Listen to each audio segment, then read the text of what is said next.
得即係咪所有嘢都可以講得啊？咁其實因為我以前係做夜場嘅，咁我諗咗好耐，如果不如試下翻搭棚咯咁樣。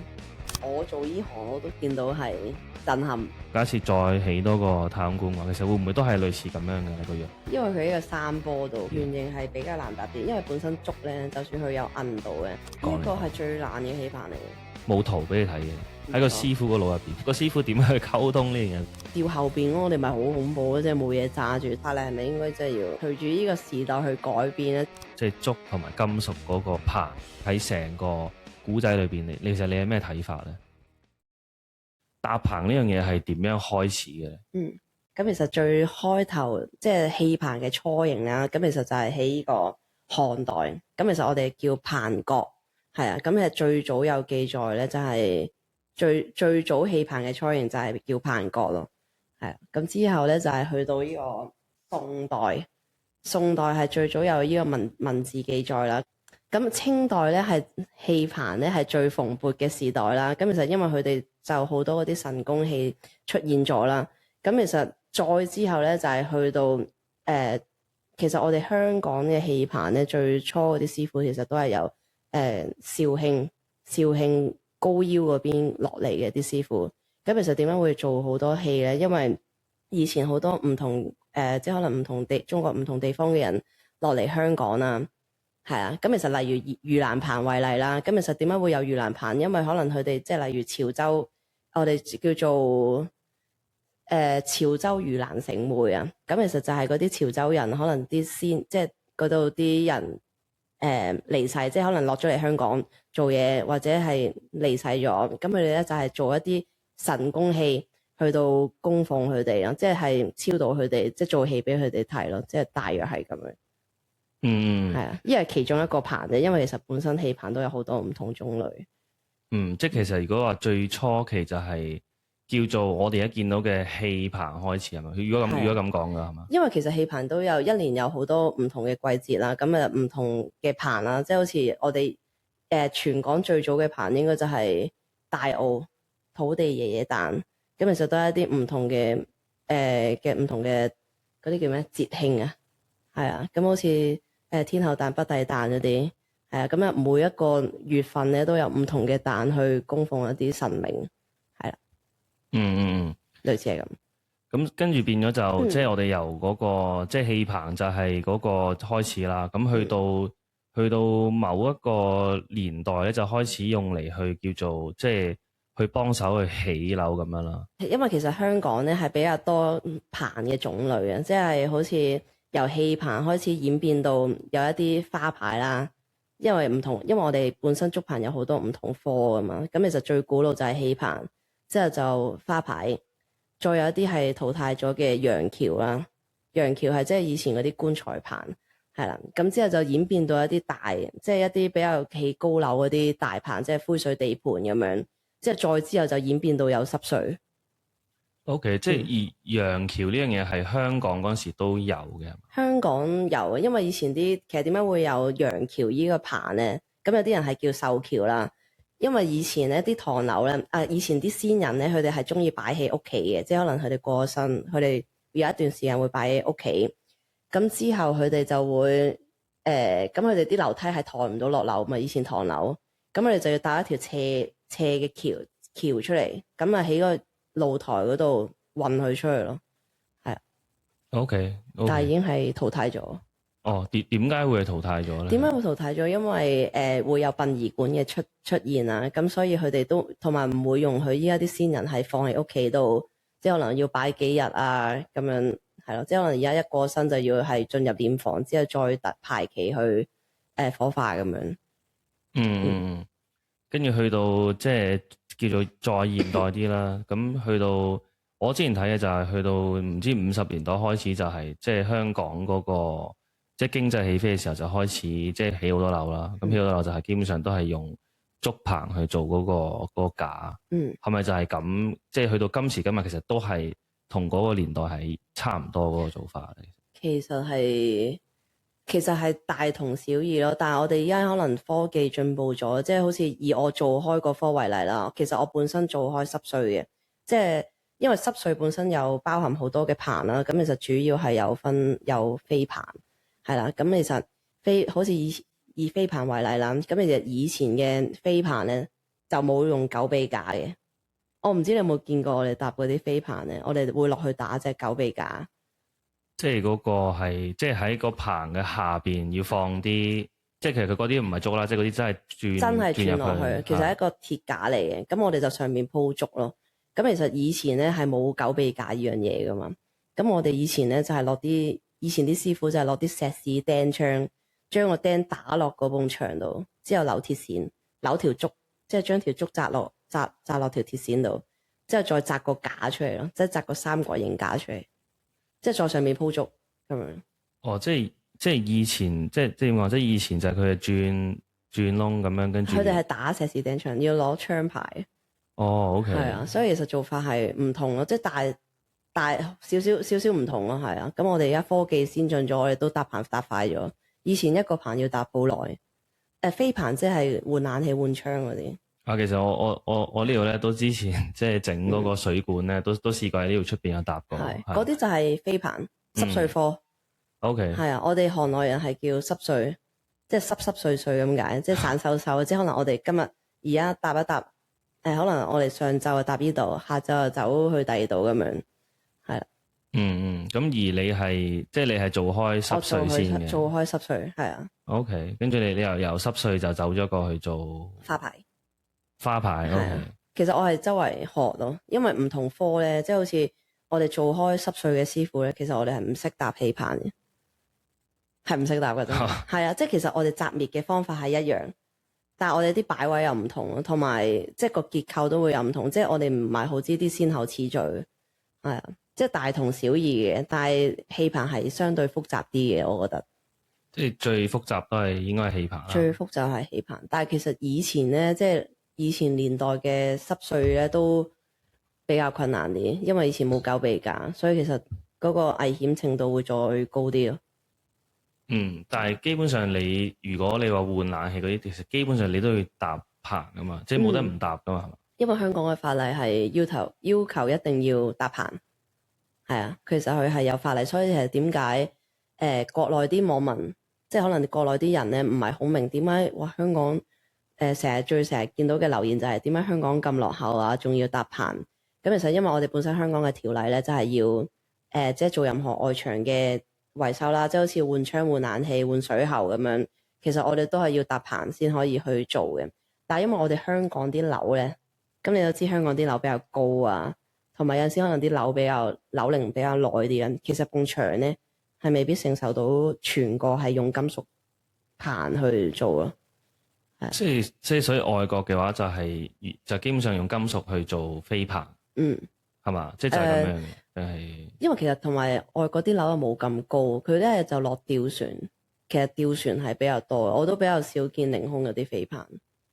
吊船係咪即係好似抹窗嗰啲？係啦，其實佢哋多數都係用吊船嘅，我見到都比較少係真係成個金屬凌空飛出嚟嗰啲。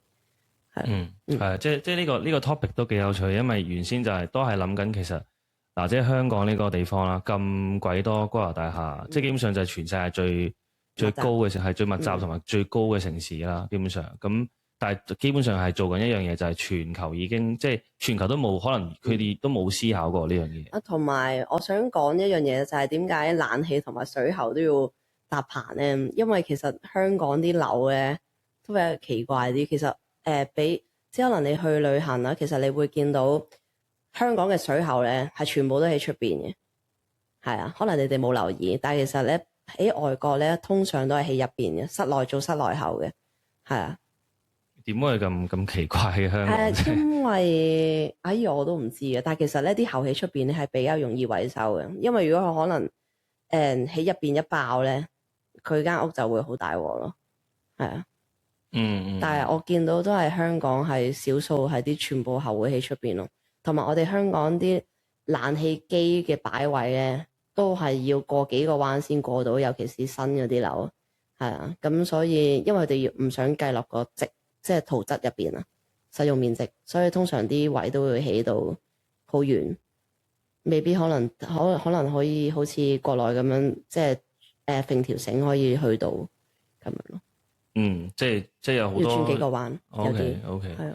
變咗就係話你香港搭棚有好多即係好 make sense 嘅原因啦。即係你話密集，其實密集呢樣嘢係即係對於嗰個棚嚟講係有咩影響咧？其實如果好密集，即係你話即係因為譬如話我當香港有即係好高嘅樓啦，咁外國有啲地方佢都有高嘅樓嘅，但係會唔會係即係香港見嗰啲，譬如尤其是舊區啦，佢可能嗰個一棟樓同埋另一棟樓之間嗰個位，其實基本上已經冇乜位啦，係咪呢個都會唔會係一個原因咧？其實即係點樣要搭棚係咪？或者點解要搭或者叫竹啦？即係我唔知呢樣嘢。因為快同埋平咯，平好多。其實如果我哋一個細嘅棚咧，其實我哋係平過金屬棚好多。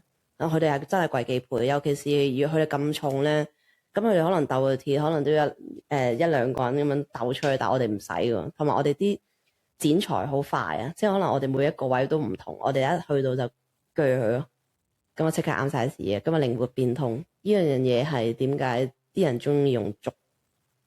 其實所以變咗係今時今日仍然係嗰個價錢上係，其實係嘛？會唔會知道係其實爭幾遠咧？嗰個價錢爭幾遠？我諗3-4倍啊，應該要有爭。好啊，咁我哋一陣間都可以再去即係再 detail 啲去講呢個話題。係啦，呢個話題啊，即係金屬，即係 VS 呢個竹啦，係啦。咁係啦，頭先講到嗰個即係嗰個歷史嗰位啦。咁其實都會想攞幾張相去做參考啦，去睇一睇啦。咁其實我之前有睇過咧，其實嗰個會展啦。咁會展咧有一張好震撼嘅相，就係基本上你見到啦，就係佢由底去到最高位都係踏足呢個棚。其實我見到呢張相好似係2014年，但係我唔知點解會展嗰陣時需要去搭咯。我唔知你會唔會知啦，但係可能你其實你見到你張相，你有咩感覺咧？我做依行我都見到係震撼，即係我都覺得係好勁嘅，因為其實我哋依行係好多勁人，即係人外有人，天外有天啊！成日都見到好多唔同嘅師傅，係啊，佢係屬於灰水科，灰水，即係其實灰水嘅意思就係本身有等嘢，即係可能你而家住緊呢度，佢做維修，咁有個棚包住佢。咁咪叫灰水棚，而佢係即係做外牆維修，即係主要係做維修。OK， 即係總之，如果係外牆維修，即係整棟樓嘅話咧，就係叫做灰水。灰水比較大型啲嘅，咁其實佢同地盤棚咧好似樣嘅，即係佢都係有好大座嘢咁樣包起佢嘅，但係地盤棚有啲唔同，就係個棚係跟住層樓一齊起上去。係啊。而點樣叫即係灰水？灰水就係本身有棟樓喺度，咁啊搭個棚包住佢，好大型嘅，咁啊叫灰水。係啊，即係基本上總之佢包晒成，即係其實我哋周街都見到包晒成棟樓嗰啲就係叫灰水。就係叫灰水。OK。但係佢同地盤棚係好似樣嘅。如果咁講，點樣分咧？地盤棚即係佢係起緊樓，但係你知佢起樓都會起到好高噶嘛。咁佢最後個形狀咧，同個灰水棚係好似樣嘅，係啊，但係其實佢係地盤棚。咁我點樣分咧？即係如果我見到嘅，如果見到佢應該係你會見到佢出邊係仲做緊嗰啲咩乜乜乜建設嗰啲，咁佢就應該佢係起緊樓嗰啲，或者上面有個天秤稱緊嘢嗰啲，都係叫容易辨識啲咯。OK，即係如果咁講，就我哋有兩種，即係。大型包圍就係有兩種咧，一種叫灰水，另一種叫做地盤。地盤仲有係拆樓棚。OK，拆樓就真係其實基本上都係包住佢嘅，所以其實佢哋三個棚望落去係好似樣咯。OK，而嗰個拆樓嘅話咧，其實佢望落去有冇咩？有，我哋行內人一睇就知嘅。佢咁我哋平時打橫嘅竹咧，我哋叫牽嘅，牽即係牽手嘅牽。咁我哋平時啲牽咧係擺個棚嘅入邊嘅，即係啲枕擺出邊。咁啊拆樓棚調翻轉嘅係啲牽擺出邊嘅。點解會咁樣？因為佢哋以前嗰啲拆樓棚咧，佢哋係咁佢打拆完啦，佢就成個棚係咬入去嘅，即係唔拆嘅，直頭係拉佢入去咯。即係到尾啦，即係拆嘅時候就成個棚就直接拉入去。哦，即係直接即係將佢咬落去。哦，OK，點樣咬落去？即係用。但係因為其實我都唔知佢點咬，不過我聽啲老師傅係咁講，就係話佢話如果啲針係擺出邊咧，咁佢斷嗰陣時咧會向出邊斷噶嘛。咁如果佢啲牽擺出邊，佢哋就會冇咗呢個問題咯。所以點解啲打橫有啲要擺出邊？哦，即係所以話其實最主要就係因為佢拆嗰啲就係要，因為佢 in the end 就係佢唔理咁多，佢總之想將個棚成個就拉落嚟。冇錯。咁 OK。但係以前嗰套係咁咯，依家就唔係，依家都係會拆落嚟。哦，OK，安全啲啦，係咪？冇錯。OK，好有趣，好有趣。跟住咧，其實我仲有多一兩張相嘅，就其實都係類似嘅，就係一啲好即係望落去非常之震撼啦。咁譬如係有太空館啦，咁太空館呢張相咧，其實係比較即係好耐之前望落去黑白嘅，基本上你可以即係其實後邊講到都仲未有好多樓嘅，即係呢個都唔知咩年代嚟嘅，應該係嗰啲我唔知啊60年代嗰啲 friend 啊。咁真係有啲痕跡喎，真係。你咁樣其實你望落去，你會唔會即係其實你同而家咁睇啦？其實會唔會同依家如果假設再起多個太空館嘅話，其實會唔會都係類似咁樣嘅你個樣？定係即係你話個搭棚嗰個方式？係啊係啊。其實應該都係差唔多嘅，即係我覺得應該分別不大。即係所以好有趣嘅一樣嘢就係，其實搭棚呢樣嘢就係佢有一種 form 咧，其實佢一路都冇特別去變嘅。我諗佢最主要某啲原則上嘅嘢，我相信佢冇變啦。但係好似係我之前有聽過話，有啲嘢係真係有變啦。即係譬如話係咪話某啲位，即係可能你啱啱講到個 case 就係嗰個飛棚，咁佢飛棚嗰個點樣去將佢 fix 咗落去嗰棟樓，嗰啲有啲分別啦，同以前。冇錯。其他嗰啲棚會唔會有類似嘅一啲即係變化咧？等先，我諗下先。其他嗰啲棚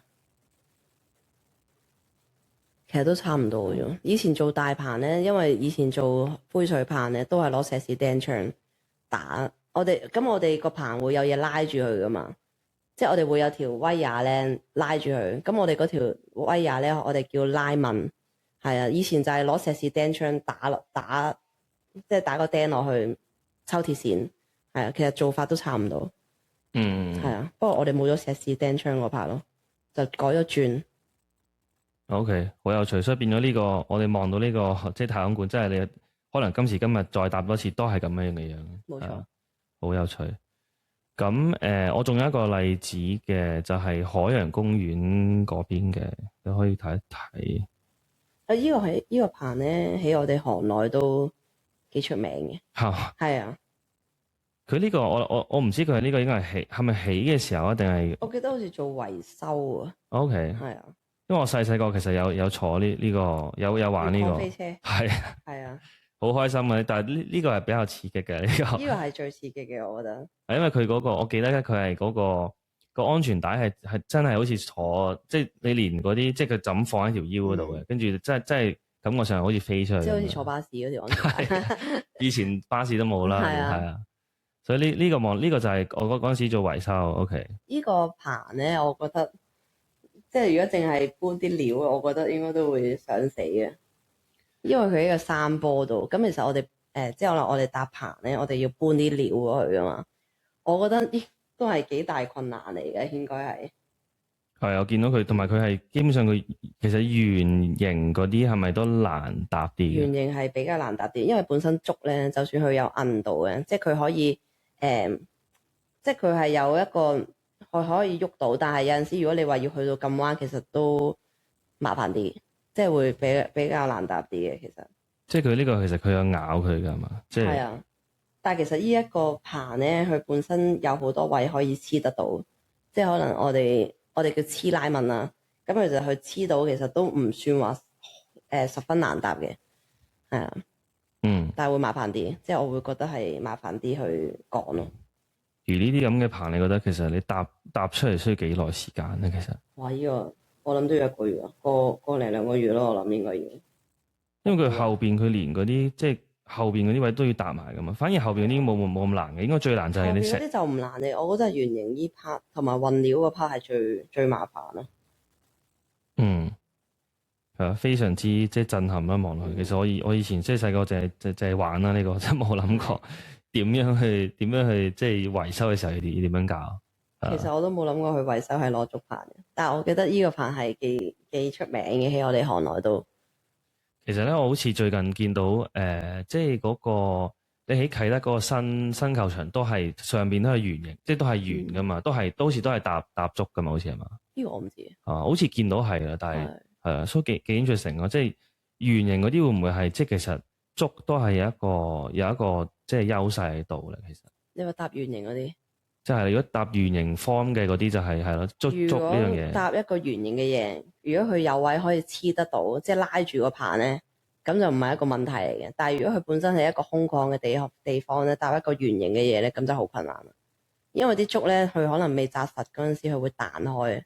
咁呢個就會相對比較困難。如果佢本身有嘢黐，咁我覺得還好。係啊，好，非常之有趣。張叫做即係喺宋朝嘅一幅叫做名畫啦，就叫做清明上河圖啦。咁呢張其實呢張圖入邊咧就見到其實有個棚喺度嘅。咁呢個我唔知你有冇見過啦。其實你會覺得其實你望落去其實係佢個棚係用嚟做咩嘅？其實我覺得應該似係做戲，因為其實以前嗰啲相都係多數係做戲為主，係啊。咁我都覺得佢應該都係做戲。我之前見好似其他人又講話咩係咪即係類似都係好似起屋咁樣，但係我真係因為其實本身竹棚咧，老實講啊，佢唔係一個可以擺放得好耐嘅嘢，因為佢本身都係攞篾去紮啦。咁以前咧就係攞竹篾去紮噶嘛，即係竹嘅皮係啊。咁其實我即係我未試過我試過用竹嘅皮去紮篾啦，即係試過，但我未肯定佢可以擺到幾耐咯。但係其實本身竹棚唔係一樣係可以擺到好耐嘅嘢。而家今時今日會唔會仲有用呢樣嘢嘅？即係竹篾係啊？少，因為佢要浸水，同埋比較難紮咯。我覺得係幾難紮嘅。浸咗水我都覺得係難紮啲。即係浸咗水之後，佢都係硬硬地噶嘛？都係硬硬地。我覺得我試過一次，係我覺得係難紮，唔知係上次係削得唔夠薄定點樣。係我哋浸咗一晚水，我覺得係應該都幾辛苦咯。以前打棚咁就係啦。咁我都其實都好奇嘅，因為你即係叫做即係女仔啦，女仔多數都即係好少見係搭棚啦。咁都想了解下你點解會上即係會入咗呢行。咁其實因為我以前係做夜場嘅，即係我以前16歲係做第一次咧接。等先，係咪所有嘢都可以講得啊？可以講。OK。咁其實因為我以前16歲咧就做睇報紙，咁啊見到一份咧《蘋果日報》，咁以前啲同學咧就圍咁樣睇，咁啊見到10萬蚊一個月喎，咁啊上網即係就去咗見工啊做 PR 啦，即係夜總會嗰啲 PR。咁我翻咗一日咧就唔係好對路，咁之後就冇再翻。之後再大啲咧就可能18歲之後再翻繼續做 PR 啦。咁啊都有翻正職嗰啲嘅，咁啊 part time 去做。咁之後到23歲咧就嗰啲叫咩陰差陽錯，又有人幫一幫我，咁我就做咗夜總會嗰啲媽咪係啦。咁因為嗰段時間咧，咁我都揾得到下錢嘅。咁同埋嗰陣時有個男朋友咧，佢就精神虐待我，咁我就係嗰段期間係好唔開心嘅，同埋有吸毒問題啦，即係我嗰陣時都食得幾勁下嘅。咁之後我就發覺，喂，唔對路喎，真係應該係要揾翻啲人，即係應該要揾翻啲目標，即係長期係咁都搞唔掂。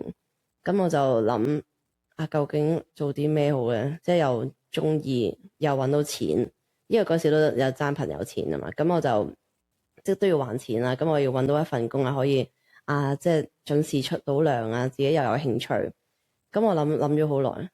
應該不如試下翻搭棚喎，咁樣係，因為其實10年前咧，我未翻夜場嗰陣時，我係喺迪士尼做油漆，咁我係見到個棚都係好震撼嘅，因為佢棵迪士尼泰山樹搭咗個棚包住棵樹，我哋做維修，咁我就嗰陣時我託我個 friend 過去問佢哋請唔請我，之後佢哋就話唔請咯，即係10年前。咁我10年後我就諗，不如又試下睇下有冇人請咯。咁我就上網出 po，嘢問有冇人請女仔啊，即係勤力唔飛機唔企鵝。我記得起個 po 係咁講，即係有啲人好踴躍咯，係咁話哇，即係要請我，即係要請我翻工啊咁樣。咁我都知佢哋係即係噱頭嚟嘅啫。咁我就係第一次接觸咗竹棚咯。係啊，咁我第一日翻竹棚都覺得有啲驚，因為我以前咧即係以前幻想，即係唔係以前係諗咧，淨係見到啲好大型嘅棚架啊嘛。咁我本身諗住翻工係去啲好大型嘅棚架度翻啦，同埋一嚟係教我紮滅噶嘛。我本身係諗住咁樣嘅，我係唔知要搬嘢嘅其實。咁我第一次翻咧就上咗架貨 van，即係嗰啲啦啦 move 嗰啲貨 van 啦，好細架嗰啲。咦，我心諗哇死咯，咪好似唔係好對路喎，我驚佢哋怪大我咁樣，真係咁諗喎。咁我望一望後邊，咦唔係喎，真係有竹喎。咁我係第一次先知原來竹棚係有好多唔同嘅科啊。咁我就係第一次就係接觸到濕碎飛棚科，係啊，呢個就係咁樣。而多數即係叫做入門，即係叫做入門都係咪都係做飛棚啊嘛？其實都唔係㗎，即係睇下你好唔好彩，睇下係你咁啱邊個人去揾人，咁啱你又去，即係咁，我覺得係運氣咯。有啲係入地盤，有啲人係入氣棚，有啲人入灰水，有啲人入濕水。嗯，係啊，所以變咗就係即係你即係你去到即係由做即係夜總會開始做到即係搭棚呢樣嘢啦。即係你去到依家呢個位，你覺得開唔開心咧？做呢行好開心啊，超開心。本身咧就係諗住真係揾份工還錢嘅啫，加上係都有啲興趣，即係本身都有啲興趣，你先可以繼續做。我都冇諗過做下咧，做到咁中意嘅，完全係陰差陽錯地，即係意外地發生嘅呢樣嘢。同埋可以有份工，即係真係開心嘅話咧，其實我相信90%嘅人都做唔到呢樣嘢咯，真係。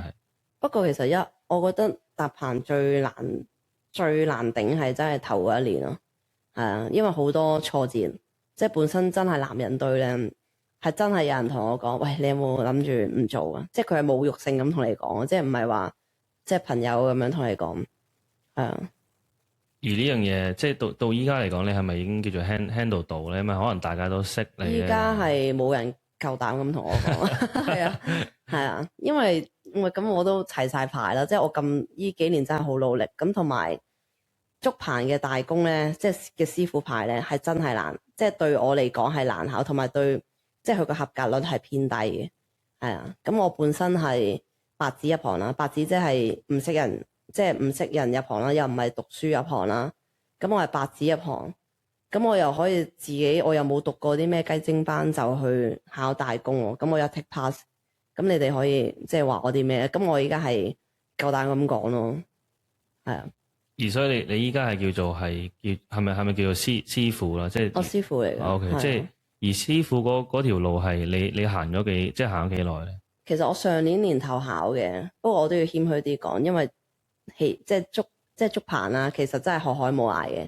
咁我依家都係去周圍去學緊嘢。咁我覺得考到個牌係真係門檻咯，即係除咗一個證明之外啦，咁我都係費事咁囂張。咁我同埋我真係去即係想去學多啲唔同嘅嘢，即係做一個萬能嘅師傅咯，即係樣樣都希望可以識得到。嗯。咁其實即係師傅嚟講就係你係叫做即係飛棚就可以，即係師傅嘅意思係可以獨立去做一個 project。係啊，但係因為其實真係要睇唔同科，即係咁好似我本身做開濕碎啦，咁其實我嘅強項真係喺濕碎嗰度。即係你濕碎其實基本上我諗而家有8-9成棚對我嚟講都可以控制範圍之內。咁除咗1-2成係可能比較真係困難啲，可能真係要再多經驗啲，係咯。咁其實我諗大部分我都冇乜問題。OK， 跟住其他嗰啲棚就係佢分開另外一個棚。因為其實可能我哋濕碎咧，我哋本身係玩啲竹就比較短啲啊，即係我哋玩即係我哋用嘅竹啊。咁可能我哋多數都係用8-9尺8尺嘅竹，8尺可能我人咁高伸進去大約咁高。但係如果可能灰水地盤咧，主要都係玩長竹，為主嘅。咁你長竹咧，咁嗰批師傅咧，佢係搭嘅方法可能即係可能佢哋有默契啦，即係佢哋即係開棚方式又會唔同，佢哋可能做開大棚又會做大棚會比較快啲咯。我哋濕碎可能走過去可能會慢少少咯。O.K. 但係如果你係我當你係一個即係濕碎棚嘅師傅啦，你走過去做嗰啲其他即係灰水啊嗰啲，其實你係點樣做㗎？即係變咗你係咪再考好多次啊？其實就唔使嘅，因為佢個牌咧，其實就代表咗你起碼都係知道啲嗰啲力學嗰啲原理，你先可以考得到嘅。咁其實基本上唔同科嘅棚咧，其實都係大同小異，即係大部點講好咧，都係差唔多，係即係純粹可能搭法有啲唔同。咁其實佢個牌都係通用嘅，咁多科都係通用。OK。而即係你，但係你有冇做過即係嗱，你有做過濕碎啦、氣棚、灰水嗰啲，你有？我有做過，但我係唯獨是冇做過地盤。OK，會唔會想去挑戰下？唔想地盤係真係唔想，因為太多限制。咁嗱，老實講啊，我本身做開濕碎咧，即係啲衣着咧可能冇咁規限㗎嘛，即係套衫嗰啲。但係入到地盤咧，好多規矩，我又即係唔係話我唔跟規矩，係嗰啲即係我唔係好中意咁死固固做嘢，係啊，即係可能要朝九晚五啊，固定工作時間嗰啲，我就唔係好中意。同埋我唔係好中意去長期喺同一個盤一兩年咁樣。但係搭棚啲係嗰個時間，其實你夜晚就唔可以開工噶嘛？即係照開嘅可以。睇下咩公司咯，因為可能我哋濕碎咧。濕碎我哋有啲叫地獄棚廠嘅，嗰啲啊真係，因為你本身真係比較多單啊，唔知點解佢哋真係做得好夜嘅，即係可能就到7、8點都有，有啲日喎。咁我啊真係唔中意，我會篩選咯。即係你間唔中可能，即係你間唔中炒散咁樣7、8點冇所謂，日7、8點我真係咪冇晒人生咯？咁我咪係啊。咁你咁多種棚裏邊，你最中意係邊種？我最中意濕碎同埋氣棚，係。咁我亦都可以講下氣棚啦，因為氣棚都係一種好即係望落去非常之震撼啦，見到有時又起到好大咁樣啦。咁我哋一陣間都可以睇睇一張相，就係或者我而家可以睇睇啦，就係嗰個先睇咗呢個錦田先啦。咁錦田嗰個就係我之前聽就係破咗即係世界紀錄啦。其實佢個世界紀錄係破最大嘅竹棚係嘛？係啊，冇錯。咁呢張相都好震撼啦，其實而我其實我冇去過啦，但係我而家咁睇落去，即係真係非常之大啦。咁我去過，我都覺得即係我搭開棚啊，我都覺得係震撼嘅。係啊，呢個其實呢個係我好似聽講唔係10年一次定係唔係？10年一次係嘛？係啊。點解會咁嘅？點解？唔知喎，每條村啲習俗都唔同喎，即係好似上水圍，唔知有冇記錯？上水圍我記得嗰陣時做資料搜集，60年一次，有啲係60年一次，係啊。60年一次啊！60年一次又係有啲咩係60年一次？我都會想。因為其實佢點樣會搭呢一個棚咧？咁其實我記得係9月打後咧，就係嗰啲，唔知俾我諗一諗個名先，嗰啲太平清醮。係啊，嗰啲我哋叫醮棚，係啊，咁其實就係供奉即係還神咁解，即係多謝神明嘅保佑。咁其實所以就要睇翻嗰條村咧，咁究竟佢哋係幾多年辦一次？有啲1年好似有啲3年、5年、10年，最長係60年，我記得係。哦，真係好癲，60年。因為其實啲人唔係好，可能行外嘅人咧，或者行內人，其實好多都唔知嘅，其實係唔知點解要搭氣棚嘅。係啊。其實即係氣棚，總之就係好多，即係其實唔會係得一個原因啦。即係其實總之好多唔同嘅原因嘅，基本上。即係好似例如呢一個錦田係叫醮棚啦，即係7、8月嗰啲咧，季節嗰啲咧，咁我哋叫盂蘭棚啫嘛。佢哋又係唔同嘅氣棚科嘅唔同嘅棚咯。即係佢個結構都唔一樣嘅。其實個結構咧得2種嘅啫，就係得大金鐘同埋龍船廠。係啊，佢嗰個呢一個就係大金鐘嚟嘅，錦田呢個。咁你見佢個頂咧會比較尖啲嘅，咁龍船廠佢個頂會比較平啲嘅，即係冇咁尖嘅佢嗰個頂。係啊，佢氣棚咧，佢係得2種嘅啫，就係得大金鐘同埋龍船廠。但係只係佢嗰啲節慶有啲唔同嘅分別咯。大金鐘我哋有張相嘅可以睇睇。咁呢個我都係揾到，我唔知呢個嗱呢個咧，我睇嘅就係叫做金鐘嗰種啦。係。你如果你咁睇落，其實你會唔會即係其實識唔識睇呢個圖咧？其實唔識啊，唔識因為其實我哋戲棚係唔會畫圖啊。哦，係啊，即係我哋係冇跟圖做啊，因為個圖咧就喺個師傅個腦入邊。哦，係啊，所以其實點解我咁想去學咧，就係咁解，因為我都想好似佢咁樣咧，個腦有幅圖喺度。咁我哋可以講講，其實你啱啱搭完嘅呢個棚啦，就係呢個蒲台島嗰個叫做天后誕，係啊，嗰個其實我都好好奇啦，即係我哋首先我哋可以攞張相出去睇一睇先啦。咁可能你自己都有比較好啲嘅相，但係我揾到啲即望落去真係好靚啊！真係，即係好似喺個海上咁樣。好似係上年嘅，冇記錯，其實我都唔記得咗，但係好靚咯，我都覺得。而呢個棚係佢係 for 呢個天后，即係天后誕啦。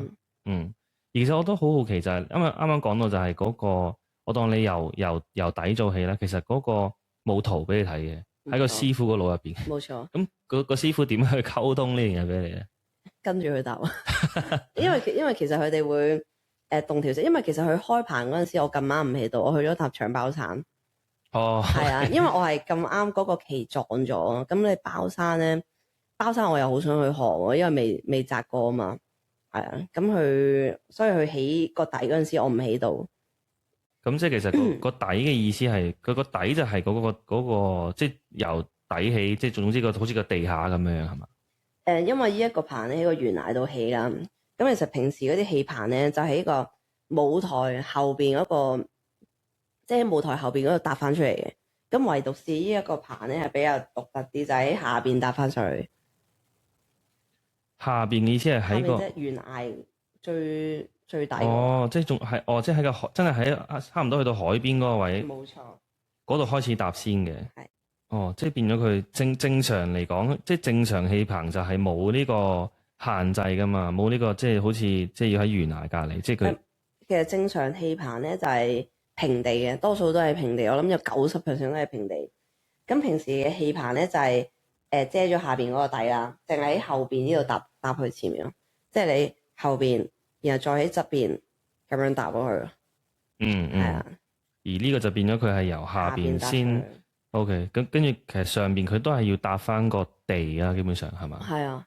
哦，非常之癲咯呢樣嘢。其實我上去都有啲驚驚地，係啊，即係我覺得係好靚嘅成件事，我覺得係好靚，但係因為可能始終我望落去有啲懸崖 feel 咧，有少少驚驚地咯，都係。其實望落去真係好驚啊！你如果你又可能有浪有風嘅話咧，都幾驚㗎。其實嗰個位。冇錯。咁即係其實你變咗你，因為搭嗰個即係個地嘅時候，你唔喺度啦。咁其實個地，其實我咁睇落，其實係咪戲棚裏邊會唔會最高難度就係呢個咧？其實喺香港嚟講，呢個係最難嘅戲棚嚟嘅。係啊，咁啱又係我跟嗰班師傅搭嘅，因為其實戲棚有幾班人嘅。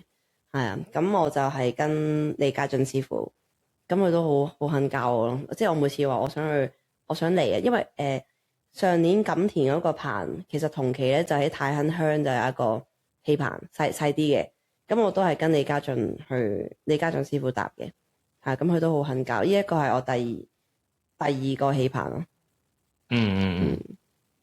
好有趣，即係跟住上，如果話搭完嗰個地之後咧，其實上邊都係叫做係咪都係可能普通啲嘅上邊嗰度就冇乜難度，即係唔係話冇乜難度啊，即係同平時嗰啲差唔多。OK， 即係變咗如果咁講啦，即係你一般戲棚咧就有一個師傅，咁佢個腦入邊咧就有張圖喺度啦，咁佢又唔會同你講，咁或者佢會同你講，但係佢冇嗰張圖唔會好似我哋咁樣望住，即係有圖睇嘅。係。咁你點？咁佢點樣？即係我都好好奇啦。即係你因為基本上佢一個人，佢知道點做，咁佢係咪要話俾所有嘅師傅聽啊？定係佢係？因為冇理由你即係唔係每個師傅都係跟足係，即係譬如佢搭呢個就係搭呢個㗎嘛。佢係好似係咪叫做可以獨立開波去做嘢咁樣咧？其實因為我本身係真係有搭開棚啦，咁我本身係有可能唔同科嘅底啦，咁我就去到氣棚，我都覺得大約都跟到佢哋係想點啊，因為其實佢可能開一條打橫嘅出嚟，咁我哋都知下一步可能已經係要起條柱，或者佢起緊啲叉仔，其實我哋都大約知道佢要點樣起，係啊，即係會大約知咯，即係未必話好完全明白。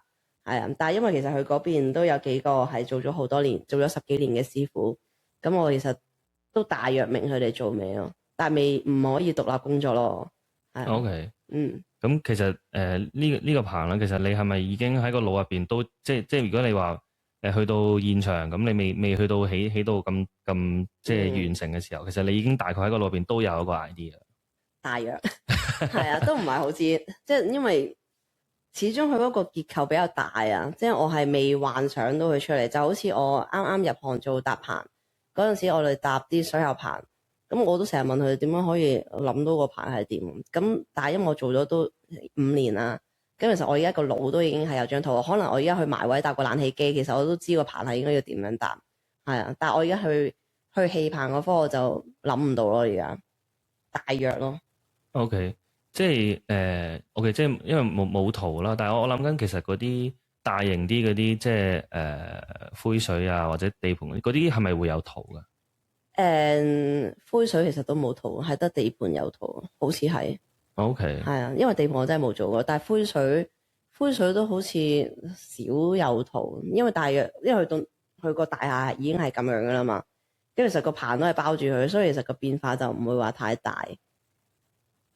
即係唯一變就係可能佢中間即係個形狀就唔變啦，因為佢嗰棟樓嘅形狀啊嘛。但係佢入邊佢點樣去 fix 死嗰啲？入邊就可能要睇下佢嗰啲尺寸啊，即係要嗰啲樓梯位要擺去邊度咁樣咯。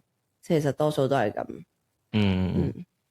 所以呢個天后誕啦，咁嗰個其實成個過程係講緊幾耐咧？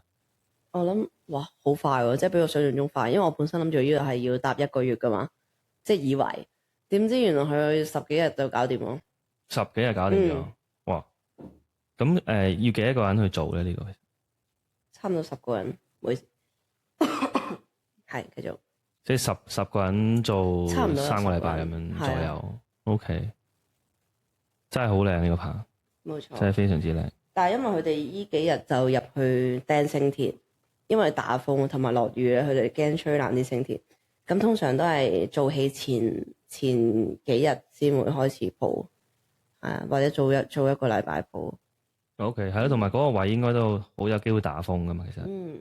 我所以其實 in the end 即係總之嗰個成個嗰個框就係基本上放喺度，你打風都唔會，都冇咩嘢嘅。冇嘢噶啦，而家。因為佢冇嘢吹啊嘛，即係佢冇嗰塊嘢食風。但係我想講咧，搭氣棚都唔係一個問題。我發覺鋪星鐵係最驚咯，鋪星鐵真係超驚，因為我哋係要調轉坐，即係我哋係要咁佢係咁樣即係斜噶嘛，我哋係要個人係望向即係咁樣坐咯，望向下邊坐。坐邊度啊？即係要等先，幫我諗下先。佢係斜噶嘛個頂，係啊。咁我哋正常係應該係望住個頂噶嘛，但係我哋係要調翻轉坐喺條竹度踩住張星鐵咯。即係踩，即係好似好難形容。即係點講好咧？你有冇攀石啊？你有冇啊？我有，但係其實我發覺我有啲畏高啊，即係我係驚嗰啲嚟嘅。哦，即係我諗緊，其實同有冇可唔可以用攀石嗰個概念去形容呢個？即係你唔係調翻轉，即係直頭好似我而家咁樣坐。哦，但係望落個山，即係望。哦，OK，即係嗰條繩係即係有後邊咁樣嘅，定係冇？定係？去到最高嗰位係咪冇噶啦？可以靠落條竹度嘅，其實。OK， 所以變咗你係向住外邊嘅，即係唔係正常咧，就係望住個牆嘅，望住。但係我哋係調翻轉，即係好似我而家咁樣坐，但係我而家咁樣坐我係要斜咯，係啊。哇！即係我仲要踩住張星鐵咯，咁我踩住佢，我要攞嘢鋥佢噶嘛，好大壓力咯。我真係好驚喎。同埋佢啲窿會比較。因為我比較細粒啊，我成日都驚我叉錯腳會一嘢飛咗落去，係啊。但係有咩噶嘛？有安全繩噶係嘛？但係都好驚啊！即係我唔想去試嗰條繩啦，咁樣。其實係啊，即係好似即係攀石都係啦。我哋出山，因為我間唔中都有攀石嘅。哦，咁啊出山玩，因為你室內我哋就玩叫做抱石啦，即係舞繩啦。我想我考咗牌1、2級嗰個。係嘛？係啊。即係你講出山嗰個。唔係哦入嘅有繩嗰隻，我唔記得咗。哦，OK，係啊。勁喎，又唔係啊，好驚佢成日叫我跳咧，我死都叫佢死都唔肯跳嗰啲嚟㗎。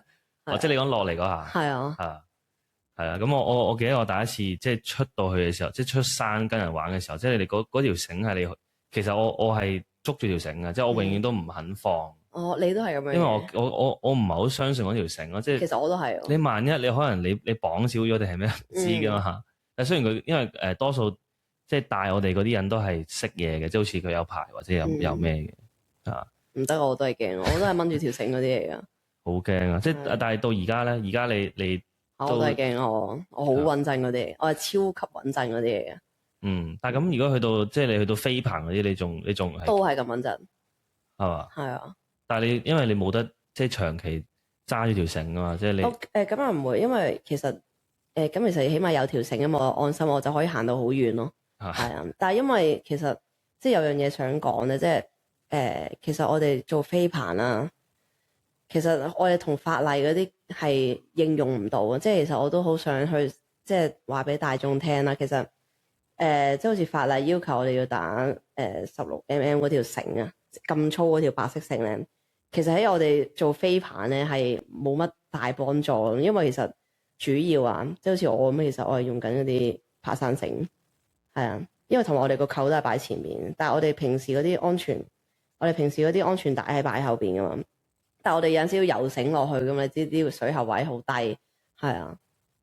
其實我之前都有聽過你講某啲即係可能係佢法律上要求嘅嘢，但係可能唔係應用唔到喺飛棚，因為飛棚嗰個環境係完全唔一樣啦。所以其實我覺得其實個法例係咪應該真係要即係去即係隨住呢個時代去改變咧，即係唔係話咁死咕咕咁。好似而家咁樣，我哋都有用繩嘅，但係就唔合法嘅喎。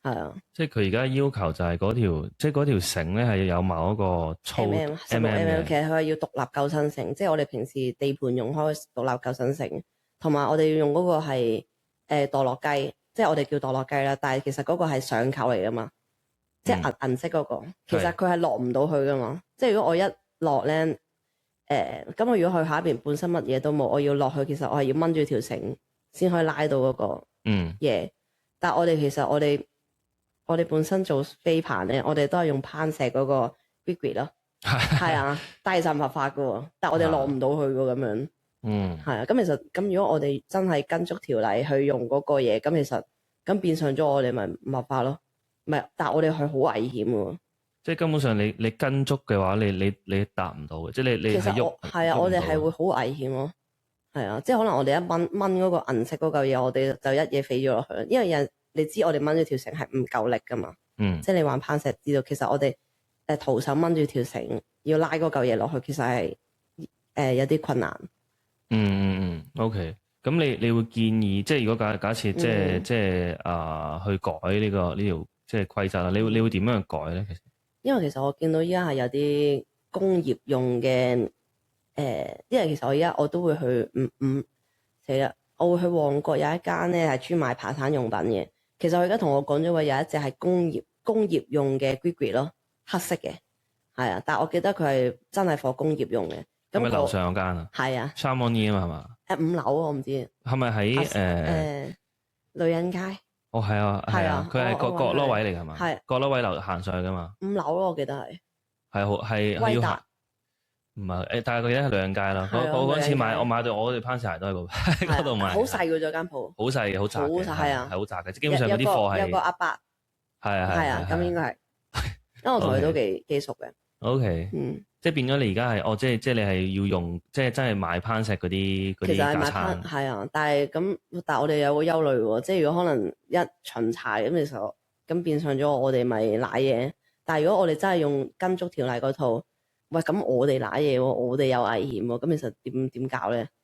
其實好棘嘅呢樣嘢，其實咁講。其實我都有多次講過呢個問題，即係其實因為可能本身係政府啲人咧，都真係唔知道，佢哋都話原來會有危險嘅，即係我都係一次示範過俾你睇，佢哋先知，係啊，但係我都知道其實立例係比較棘啲嘅，即係比較麻煩啲。嗯，係啊。跟住好似我聽你講嘅係唔知係咪同一樣嘢，但係你有講過話即係扣前邊同後邊呢個問題，呢個係咪都係同一樣嘢定係另一樣嘢？其實因為做唔同科啦，即係好似灰水地盤啦，咁其實靠後邊冇問題嘅，因為佢哋唔使話吊住行，即係有陣時好似我哋要落去濕碎為例啦，咁我哋成日都要吊住出去轉位，即係可能時要落幾層，可能要落2層，咁其實我哋吊後邊我哋咪好恐怖咯，即係冇嘢揸住，同埋我哋有陣時我哋係校唔到個位置，所以通常我哋做濕碎都係靠前邊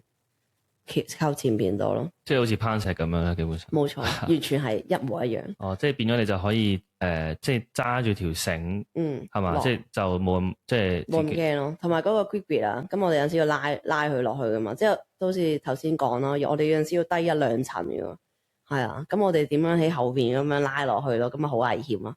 係啊，我自己都唔落去啦，咁驚，真係驚啊，大佬。所以呢樣嘢一定係反映啦，因為變咗係嗰個安全問題。但係我唔想係因為佢哋覺得我反映個問題就好似搞事咁樣，但係實唔係啊，因為真係我覺得真係必須要有人講出嚟，係啊，即係咁我都係為啲同行着想，我都係為咗我自己去發聲咁樣。同埋點會係搞事咧？即係其實你都係想令到呢個行業有進步啊。但係一去到條例立法呢樣嘢咧，就好多問題啊。咁樣，係啊，但係我都希望係喂，即係可能政府嗰啲人會睇到個問題。係啦，咁我哋可以講一個，即係另一個比較，我都覺得係可能有好有爭議性嘅話題啦，就係嗰個即係竹同埋金屬嗰個棚嗰個比較啦。咁其實就我有幾張圖可以睇睇嘅。咁其實嗰個觀音，即係個大埔邊個觀音啦。其實我望落，其實嗰個係鐵棚嚟噶啦。咁呢個係大家嘅sample，即係如果你鐵嘅話，其實係咩樣？即係因為我其實原先我冇乜特別研究嘅時候，其實我冇留意到咯。我淨係知道其實大部分嘅棚咧，我哋喺香港就應該係竹啦，見到係但係咁樣呢啲就係叫做係咪叫傳統嘅鐵棚嚟嘅？呢啲係鐵棚。係啊，定係呢個係咪叫做棚？即係定係點樣形容呢嚿嘢？其實鐵架咯。鐵架，即係呢個唔係叫棚。金屬棚。我呢個叫金屬棚。叫金屬棚。OK，我哋叫金屬棚。OK，係啦。咁我亦都有另外一張圖係第2張嚟嘅，就係即係啲鐵棚攞嚟起樓，佢係咩樣嘅？我唔知呢個其實望落去係咪就係即係。係咪就係呢啲係咪就係鐵棚咧？咁講都係金屬棚。金屬棚即係叫金屬棚咁樣。OK，係啦。咁跟住我亦都有張相就攞嚟做比較啦，就係竹啦。咁望落去個樣就即係其實一睇就知，其實我哋呢啲行外都一睇都知嘅。其實因為你見到嗰啲竹噶嘛，其實係啦。咁其實喺呢個話題裏邊啦，其實你首先即係你有咩感覺咧？對呢樣，或者你其實你嘅睇法係點樣？即係對比幾樣嘢，或者其實我當係即係總之竹對呢即係對呢個鐵，即係呢兩樣嘢比較，你即係喺成個古仔裏邊，你其實你有咩睇法咧？係咪叫做未來要即係一半嘅一啲叫做大，係咪公共嘅大工程係需要用鐵咁樣咧？係嘛？唔係，其實佢嗰個條，即係佢講咧，就係話政府規限，即係政府盤啦，我哋叫。政府盤啦，我哋會用50%要用到金屬棚咯，係啊。但係其實佢哋你見到個大趨勢，我諗其實而家80%都係行緊用金屬。而佢呢個係佢意思就係你成即係佢當係即係所有項目咁去計就係，總之你10個裏邊你一定要有5個係金屬，定係你一半？因為其實可能佢起緊一棟樓啦，佢有可能嗰棟樓有50% 嘅比例係要用到金屬咯。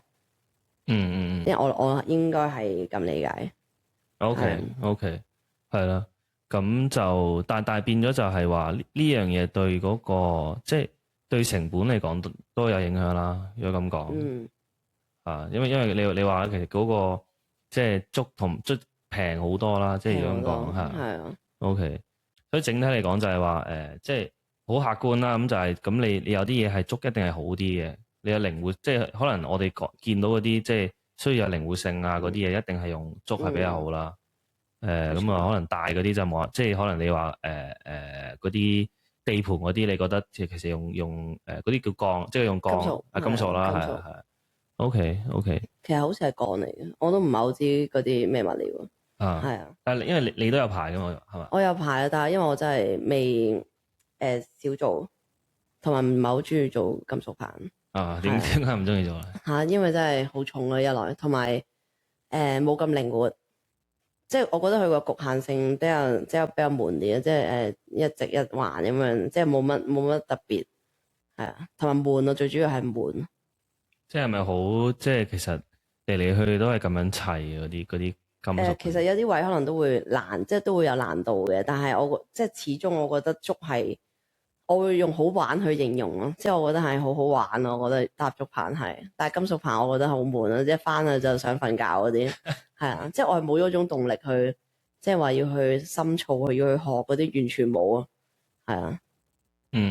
所以變咗你有排你都冇，即係真係好多。即係我有排有做過嘅，但係就唔中意咯。係啊。好啊，咁就其實都啱啱講咗嗰個安全嘅問題啦。咁其實我之前睇咧，佢有即係政府應該係間唔中佢有 update 一啲嗰啲即係規則啦。咁佢最近見到係應該呢2年就係話有本嗰啲叫做咩啊，即係竹棚架工作安全守則啦。呢啲人其實係咪即係其實你哋會唔會去睇嘅咧？定係純粹係佢即係其實佢哋嗰邊發咗出嚟就冇乜特別咧咁樣？我少睇，本身唔係好中意睇即係咁悶嘅嘢，係但係我本身都即係啲重點都會知嘅，同埋佢因為其實而家啲安全嘢啦，其實我哋依1-2年係多咗一個叫飛棚牌嘅，即係我哋以前咧淨係得2個牌嘅啫，淨係得中工牌同埋大工牌得2個嘅啫，但係因為即係可能做1-2年咧，即係啲比較多意外啊，咁其實佢就依家就多咗2個牌，叫做一個叫中級飛棚牌，加一個高級飛棚牌，係啊，就係針對我哋做濕碎貨嘅。即係佢就想即係再好似再嚴格啲咁樣。係啦，因為通常咧，即係啲人都會覺得係濕碎出事會比較多啲。係咁所以佢就針對我哋呢一科就整多咗個牌出嚟咁樣咯，即係唔係嗰隻針對啊，即係因為我哋係啦，而呢樣嘢係難唔難考嘅？如果你有即係其實就唔難考嘅，我覺得，但係就好麻煩，係啊，因為要佢咁啱轉架嗰個位咧，我本身比較細粒啲嘅，對我嚟講係有啲辛苦咯，但係佢你話個棚咧，佢就唔係難嘅，佢都係考啲安全嘢，佢係考安全嘢為主咯。咁之前嗰個大工牌咧就係考技能方面為主，即係考啲力學為主嘅，即係考啲搭擦啊力學為主嘅。但係我覺得個飛棚牌就係考安全為主。OK，而佢係點樣考啊？即係佢係其實佢係模擬一個飛棚嘅模式去考，咁就要自己擦完再搭嘅，好似係擦完再答嘅。OK，即係所以呢啲牌佢 in the end 嗰個係類似一個考試咁樣嘅。其實係一個考試，咁都大壓力嘅。因為就算我嗰次冬天去咧，我都成身汗出翻嚟。我都記得係凍凍地嘅嗰排，我係成件衫係濕晒啦，個背脊出翻嚟去食飯，係啊。而跟住就係 in the end 就係一係 pass 一係肥佬咁樣，係即係佢個過程就係咁樣，冇錯，都好似考車咁樣，你去到咁。同埋係幾嚴格嘅，我覺得都係。而咁一般嚟講啦，你覺得即係依家可能整體呢個行業啊，即係你覺得其實搭棚呢樣嘢其實算唔算係即係安全咧？係喺今時今日。因為我5年前入行啊嘛，其實我覺得呢5年咧個轉變係真係比較多嘅，因為而家監管多咗啦，同埋我哋本身啲後生咧都多咗。咁其實我哋本身後生仔咧，真係對自己條命咧係比較嗰啲叫咩？即係都唔想死噶嘛，即係我翻工都無端端唔需要為咗搭棚去死噶嘛，咁可能即係咁以前老一輩嗰啲咧，咁佢哋可能真係以前嗰代係真係冇安全帶，真係就咁真係純靠臂力走出去，係啊，咁我覺得反觀係依家後生仔多咧，咁其實我見到依家啲意外咧係真係比較少咗，同埋嗰個安全咧係謹慎咗嘅，即係佢哋自己都驚，喂，我有小朋友喎，黐線嘅咩咁濫情，但係以前唔會噶嘛，即係以前係真係純粹靠功力去做噶嘛呢樣嘢，係啊，所以個變化即係我覺得係可能老一輩同埋後生一輩，係啊，跟住就後生一輩，我覺得整體係，我覺得係冇乜問題，同埋好咗好多嘅。即係主要個因素都係因為即係後生嘅一代佢哋思想問題，思想好咗好多，係啊，同埋好似我咁樣，哇！我真係安全到不得了，我唔攬繩直頭唔出去啊！真係噶，我少條繩我仲咁，我一出去肯定會死啦，係咪先？咁我唔會同你搏噶嘛，係啊，咁我覺得係好事，成件事係好好嘅。咁我亦都想討論下一個問題，就係嗰個即係行內嘅發展啦。咁其實頭先都講咗安全嘅問題啦。咁即係我唔知呢個係咪講唔講得啦。咁但係即係最近有好多即係聽到一啲聲音就係話嗰個外勞嗰個影響啦。我唔知呢個其實你會點睇呢？即係喺呢個行業入邊外勞我梗嘅影響。係唔贊成啦，100%唔贊成，真係冇公開啊！即係我眼見。係真係雙重打擊嘅，即係本身我見到即係真係本身經濟都麻麻地嘅，即係再加埋外勞，咁都唔聆聽我哋啲市民嘅聲音咯。咁我哋本身都冇嘢做，你仲叫佢哋入嚟，咁我哋咪死得仲快，係咪先？咁佢同埋佢哋本身都係月薪制噶嘛，咁我請佢仲平，咁我做咩要請你啫？因為我哋返日薪噶嘛，係啊，即係我哋本身係日薪計嘅。係咁本身嗰個人工都會有差距，所以通常都會被叫啲外勞翻先多過叫我哋翻先。而即係可能政府就會覺得哦，其實即係呢行覺得哦冇乜，即係可能越嚟越少後生仔入行啦，好似都聽過呢啲咁嘅嘢。我眼見就唔係咯，其實大數據都唔係咯，即係個現實同佢哋嗰份數據唔知點解唔同。係啊，我眼見係好多人冇嘢做，真係想帶人入行都話，我都同人哋講搵唔到嘢俾佢做。嗰個係情況係咁差喎，依家好咗少少，依一兩個月好咗少少，前嗰幾個月直頭係同佢哋講話唔好入行住，真係未介紹到工咁樣。即係同埋身邊都會有好多，或者即係開始會有啲，即係都有年輕一代都會走入嚟去搭棚嘅。有啊。真係都多啊！即係好似前嗰幾日都有人喺 IG 女仔嚟嘅，都問我請唔請人。但係因為我本身都係自由身咧，我本身都係周圍去學緊嘢，係啊，咁我就未必話可以同佢同一間公司，但我都會介紹佢入行咯，去啲唔同嘅公司做咁樣。而家喺即係香港咯，之前頭先我哋即係有傾過就係話。依家係有4000個，即係全香港有4000個搭棚師傅係嘛？係啊，當中係有一部分係考咗，有啲係未考牌嘅，係啊，即係有啲係可能排緊期去考咁樣，係啊，但係夾埋係大約有4000個師傅。呢個係講緊即係所有搭棚定係港竹啊？定係港竹？港竹嘅。係啊。咁如果即係金屬嘅話，知唔知？鐵我就真係唔知，金屬我唔知。OK。好，咁我亦都想講一個，即係都對你都幾有重要性嘅一個話題咧，就係嗰個即係你想去建立一個即係竹棚嘅博物館啦。其實點解你會想做呢樣嘢咧？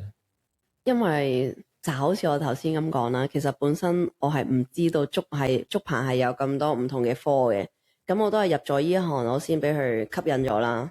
同埋我依家係好研究，即係我都有陣時整啲唔同嘅文章去整合啲資料啦。因為其實我哋本身呢行真係口耳相傳，好似我哋揾嗰啲字咧，其實都好難去揾得翻出嚟，就好似手牽手個牽，我都係問咗好多個師傅先知原來係牽手個牽，係我本身以為係張敬軒個軒，係啊咁。咁有啲老師傅就都會同我講解翻點解係會用依個字，係啊，咁佢哋就話好似牽拖住手咁樣，所以係打橫嗰啲係叫牽，係啊，咁佢哋嗰啲解釋都係 make sense 嘅。咁之後我就係覺得好有趣啦。咁同埋我覺得，喂，如果我哋要去保育呢樣嘢，咁點解我哋唔整個博物館出嚟咧？即係我哋本身呢一個我覺得都係香港文化同埋香港特色之一啦。咁多旅客慕名而嚟，咁點解你唔整個博物館出嚟？即係可能留其中一層俾佢去做一啲體驗。咁其實我覺得係會好有趣，又可以增加到呢個香港嘅收益。係啊，咁我覺得都幾值得去做咯呢件事。咁其實我諗緊啦，即係嗰個博物館個 idea 好 make sense 啊。其實即係因為呢樣嘢代表香港嘛。冇錯。咁而其實好多時而家你嗰啲即係遊客嚟到香港，其實可能覺得其實香港冇嘢玩嘅，因為即係你行唔通行商場咩？講真，即係其實我哋就算唔好話外國人啦，我哋自己都唔知有咩行。係啊，係啊，所以我成日都咁講，就係話其實好似即係依家咁啦，即係你會有即係香有啲咩係真係其實你一個遊客嚟到香港，佢有啲咩係真係係淨係香港先見到咁。其實呢個即係叫竹棚係其中一樣嘢啦。咁其實有其他嘢都係嘅，但係即係會開始係有一個問題，就係你可能嗰啲嘢越嚟越少嘅話，咁其實 in the end 你可能你香港你遊客嚟到其實冇分別嘅，即係佢望落去其實行商場。冇錯。即係我舉個例就係嗰個譬如茶記呢樣嘢，我覺得即係茶記就係即係茶餐廳啦。咁佢係代表香港嘅，咁即係所以我哋唔係要起多啲商場，我哋係即係可能深刻要保留，即係深刻要幫到。即係而家你見好多嗰啲即係茶記啊執笠啊有成咁，其實呢個好重要咯，我覺得嚇。冇錯。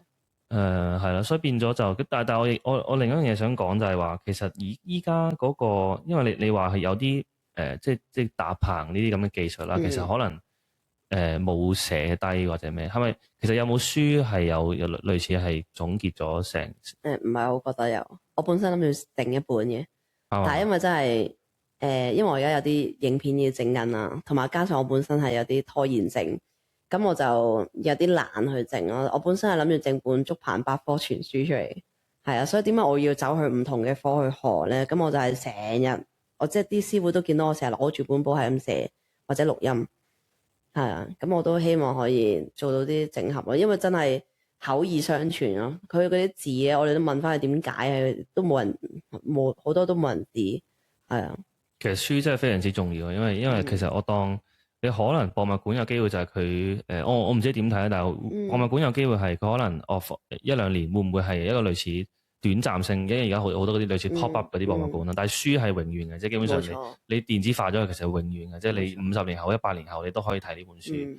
咁如果同埋即係包括 YouTube 啦，有時其實你 YouTube 可能50年冇 YouTube 噶嘛，但係你書係永遠都會有咯。冇錯，所以呢個我覺得係非常之緊要咯呢樣嘢嚇。我都希望我可以做得到啦，係啊。咁你覺得邊樣嘢行先咧？即係你而家係想搞博物館？我而家想搞博物館先，係啊。其實但係書唔知可唔可以同步做嘅，即係我都唔係好肯定，因為有陣時可能即係做完嘢咧，即係好鬼攰嘅，即係翻到屋企咧，明明可能要開電腦做嘢，我都放棄咗嗰啲嚟嘅，係啊。咁同埋我覺得做資料搜集對我嚟講都比較困難，即係好似我之前做咗個幾時要搭氣棚啦。因為其實我發覺我本身係真係唔知，我唔做氣棚都唔知。咁加上本身我哋做搭棚嘅師傅，我諗有80%都唔知幾時要搭氣棚。即係除咗真係做氣棚嗰邊啲人係知之外，係啊，佢哋都即係可能我哋唔同科嗰啲師傅都話吓，點解依家仲有氣棚搭嘅？咁多氣棚搭嘅？佢哋問翻我轉頭，我自己都唔知啊。咁我咪的起心肝去做嗰篇嘢咯。係啊，我先知原來真係以前旺季。氣棚師傅一年有200幾日開，淨係搭氣棚。而呢啲資料你係全部放晒喺你哋嘅 Facebook 同埋 IG，同埋 IG 係啦。係啊。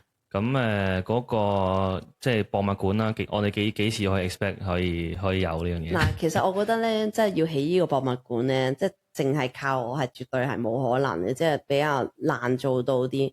咁我希望咧可以將呢個竹棚咧，即係。做多啲嘢出嚟啦，即係好似我嚟緊會拍一啲影片啊，咁我希望可以做多啲嘢出嚟，去推高呢個竹棚嘅形象，等政府多啲去留意，之後咧再乘機睇下佢哋會唔會有興趣去起咯。咁呢個係我最希望可以做得到，係啊，因為我曾經有諗過自資去搞嘅，但係真係天文數字，係啊，我覺得我係難做啲咯，即係如果冇任何資助嘅情況，係真係好難去做得到。咁啊，去到最後啦，你如果即係你會唔會有一啲即係譬如有啲 message 去俾即係整個搭棚或者竹棚嗰個行業咧？有一樣嘢想講，就係我哋真係要齊心啲，係即係唔可以。我覺得我眼見嘅竹棚係比較散手手啲咯，同埋係唔齊心，我覺得係好失望嘅。其實，即係雖然我唔係做咗好耐，但係我真係好中意呢行。咁我睇到咁樣嘅情況，其實係唔開心嘅，即係個個都顧住自己咁樣，係啊。好，多謝晒阿 Daisy，thank you，加油。多謝晒，thank you。